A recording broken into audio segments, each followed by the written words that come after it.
बिस्मिल्लाहिर्रहमानिर्रहीम अस्सलाम वालेकुम। हमने फ़र्स्ट टर्म जॉनसिस गेस्ट पेपर स्टार्ट किए हुए थे क्लास 8 के, और आज की वीडियो का जो सब्जेक्ट है वो है इस्लामियात। इसमें इस्लामियात के जौन से गेस्ट पेपर है वो करेंगे फ़र्स्ट टर्म के। सबसे पहले इसकी जौन सी ऑब्जेक्टिव है वो कर लेंगे, इसके बाद इसकी सब्जेक्टिव जौन से वो भी इसी वीडियो में कर लेंगे। सबसे पहले इसकी ऑब्जेक्टिव को जौन सा फर्स्ट वाला MCQs है, इसका आंसर आएगा सी वाला हज़रत मूसा अलैहिस्सलाम की। इससे नेक्स्ट है इसका MCQs नंबर 2, जिसका आंसर आएगा ए वाला तहकीक करना। नेक्स्ट MCQs नंबर 3, कुरान मजीद के मुताबिक हौज़े कौसर अता किया गया है, इसका आंसर आएगा डी वाला हज़रत मोहम्मद रसूलुल्लाह खातमुन नबीयीन सल्लल्लाहु ताला अलैहि वसल्लम को। अब इससे नेक्स्ट आ जाएगा इसकी ऑब्जेक्टिव का पार्ट नंबर 4, तकदीर का लघवी मायनी है, इसका आंसर आएगा डी वाला तय करना। MCQs नंबर 5, इसका आंसर आएगा डी वाला डर और खौफ। MCQs नंबर जो सा 6 है, इसका आंसर आएगा सी वाला अशर। 7 वाला जौन सा है, इसका आंसर आएगा बी वाला। अब इससे नेक्स्ट आ जाएगा इसके MCQs नंबर 8, इसका आंसर आएगा बी वाला 7 हिजरी में। 9 वाला गज़वा खैबर में मुसलमान शहीद हुए, इसका आंसर आएगा डी वाला 18। 10 वाला MCQ जौन सा है, इसका आंसर आएगा डी वाला मज़कूरा तमाम। अब इससे नेक्स्ट आ जाएगा इसका जौन सा MCQ उसका गेस्ट पेपर नंबर 2 जौन सा है, इसको इस वीडियो में डिस्कस करेंगे। सबसे पहले इसकी ऑब्जेक्टिव का जौन सा फर्स्ट वाला है, इसका आंसर आएगा बी वाला सखावत का। सेकंड वाला जौन सा MCQs है, इसका आंसर आएगा डी वाला इल्म के लिए। नेक्स्ट है थर्ड वाला MCQs, इसका आंसर आएगा ए वाला हमारी गिरफ्त ना कर। नेक्स्ट MCQs नंबर 4, इसका आंसर आएगा बी वाला तदबीर। नेक्स्ट है MCQs नंबर 5, जिसका आंसर आएगा ए वाला कब्र। 6 वाला जौन सा है, इसका आंसर आएगा बी वाला सही करना।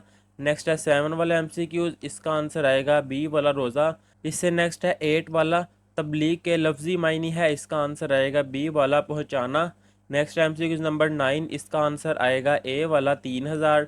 10 वाला जौन से MCQs है, इसका आंसर आएगा ए वाला इजाज़त लेना। अब इससे नेक्स्ट जौन से ऑब्जेक्टिव का पार्ट नंबर 3 जौन सा है, फर्स्ट वाला जौन सा है, इसका आंसर आएगा डी वाला इल्म। नेक्स्ट है सेकंड वाली ऑब्जेक्टिव, इसका आंसर आएगा सी वाला उम्मत मुहम्मदिया। थर्ड वाला MCQ जौन सा है, इसका आंसर आएगा बी वाला जहन्नुम से। 4 वाला MCQs, इसका आंसर आएगा सी वाला। नेक्स्ट है MCQs नंबर 5, जिसका आंसर आएगा ए वाला। नेक्स्ट MCQs नंबर 6, जिसका आंसर आएगा सी वाला हज। नेक्स्ट MCQs नंबर 7, जिसका आंसर आएगा ए वाला सोना। इससे नेक्स्ट MCQs नंबर 8, जिसका आंसर आएगा सी वाला। नेक्स्ट MCQs नंबर 9, जिसका आंसर आएगा सी वाला। इससे नेक्स्ट है 10 वाला MCQs, जिसका आंसर आएगा ए वाला आंखों में।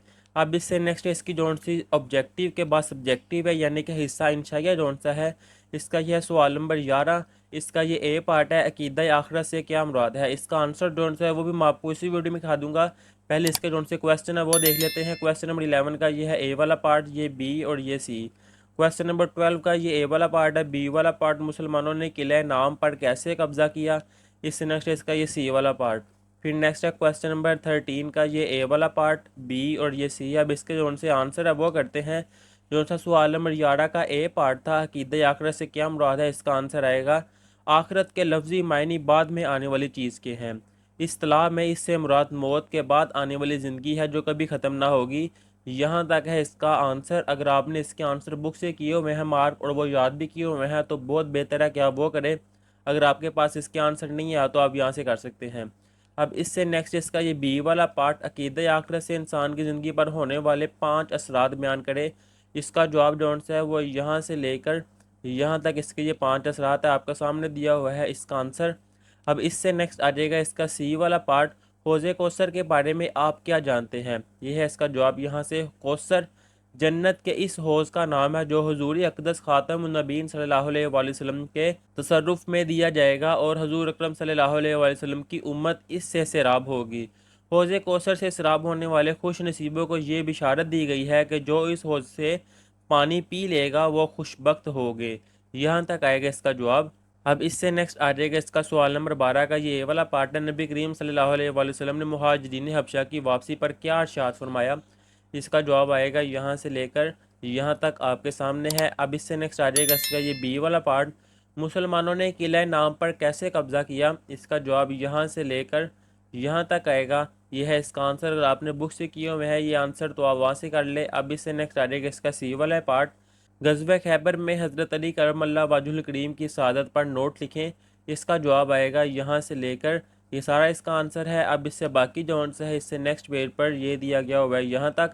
अगर ये आपको आंसर लेंथी लग रहे हैं तो आप बुक से जो आंसर आपने मार्क किए हुए हैं, क्लास में मार्क करवाए गए हुए थे, आप वो कर सकते हैं।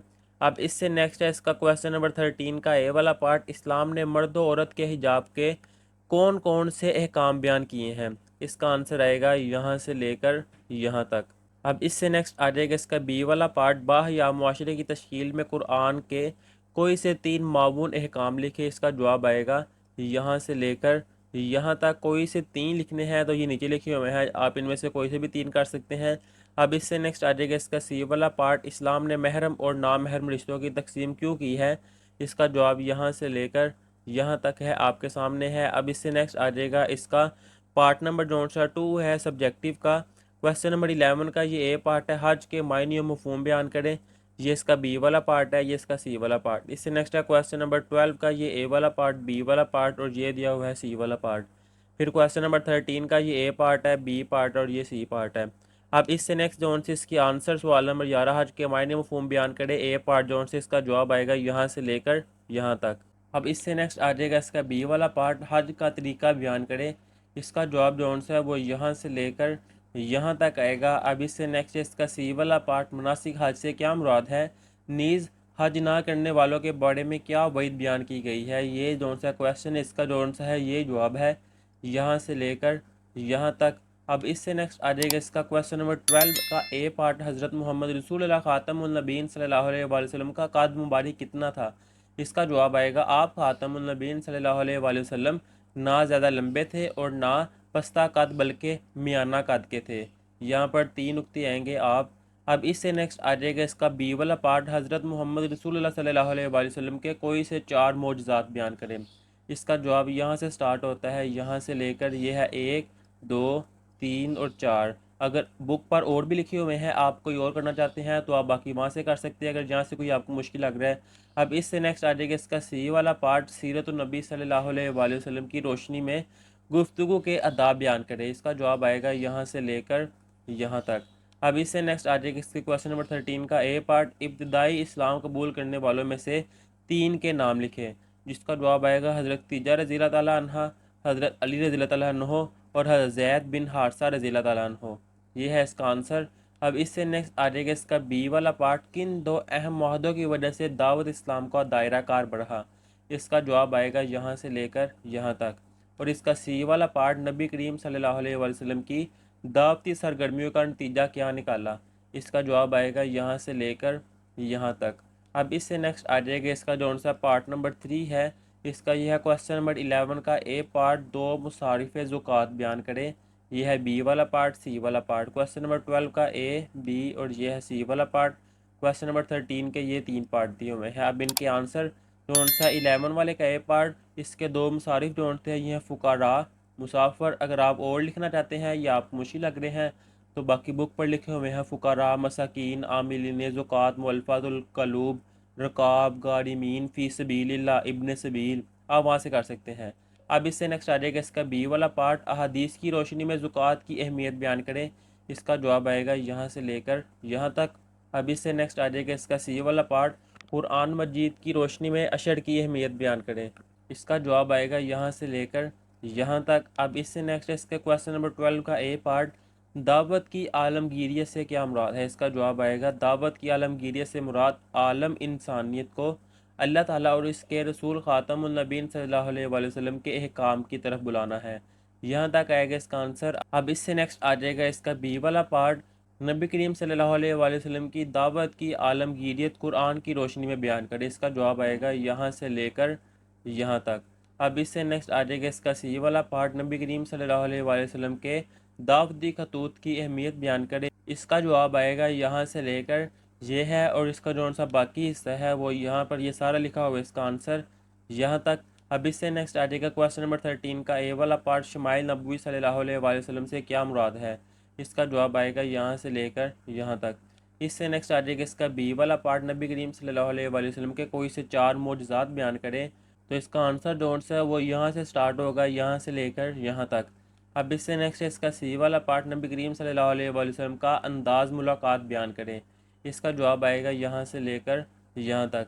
और यहाँ पर ये वो जो से गेस्ट पेपर है वो कंप्लीट कर लिए हुए हैं। अल्लाह हाफिज़।